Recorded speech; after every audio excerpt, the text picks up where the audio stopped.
Good morning. This is day 7, I believe. When last we spoke was probably about day 5. And I was telling you about some work that I was having done.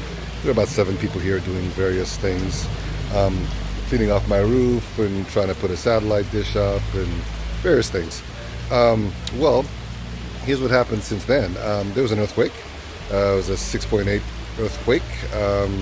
Originally it was reported to be like 7.0, but later downgraded to 6.8. It's still strong, so strong that we all felt it. We all were able to, feel it. I came out of the house. My friends were in their hammocks, swaying back and forth. They all, said, "Are we having an earthquake?" We had enough time to talk about it, feel it, continue to experience it as it continued to sway. It was a side-to-side kind of a sway. Those of us in California know the difference between that and the bouncy kind. So we were pretty happy that it wasn't worse than that. We didn't see any trees fall, although there was some damage ultimately. So that's what happened there. Now, but as I said, there was no electricity for a couple days. In fact, the electricity just came on last night. So in the meantime, I took my friends down to Cauita, to my cousin's place so that they could stay there. And, they'll have electricity, water, blah, blah, blah. So back to the reason why I'm using this container. So the container is to hold water because, your toilets need to be flushed with water, right? So that's pure water that's coming off the roof. It's, clean, pure water. Anyway, I just, scoop it out, take it into a bucket. I know this is old school, but you guys need to hear it. And that's being used for washing my dishes and for, water, okay? Just let me leave it at that. But otherwise, everything else is okay. As I said, the power came on yesterday. My uninterruptible power supply from my cameras finally started working again because they can't last 24 hours without power.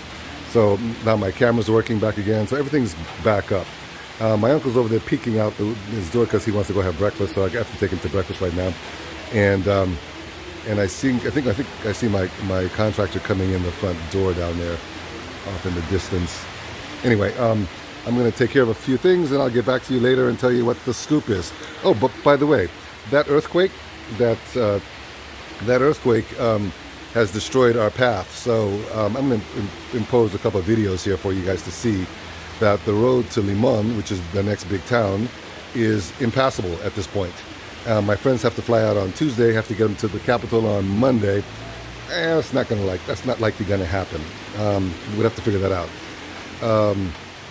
But that's something that has to be done at some point. They have to fix that road because we're like trapped basically on the edge of the continent here, edge of this isthmus. So yeah, that's a problem for all of us. And there's no back way out. If you had a motorcycle or a bicycle, you could do it, but part of the road literally collapsed. Don't know if it was a result of the rain or the earthquake or a combination of both. So that's what's going on. And yes, that is my contractor who's moseying on up to chat with me. So I'm going to speak with him in a second. Yeah, there's tremendous flooding here. Hospitals were flooded. Everything was a mess. I'll tell you about that in a minute after I speak to my guy.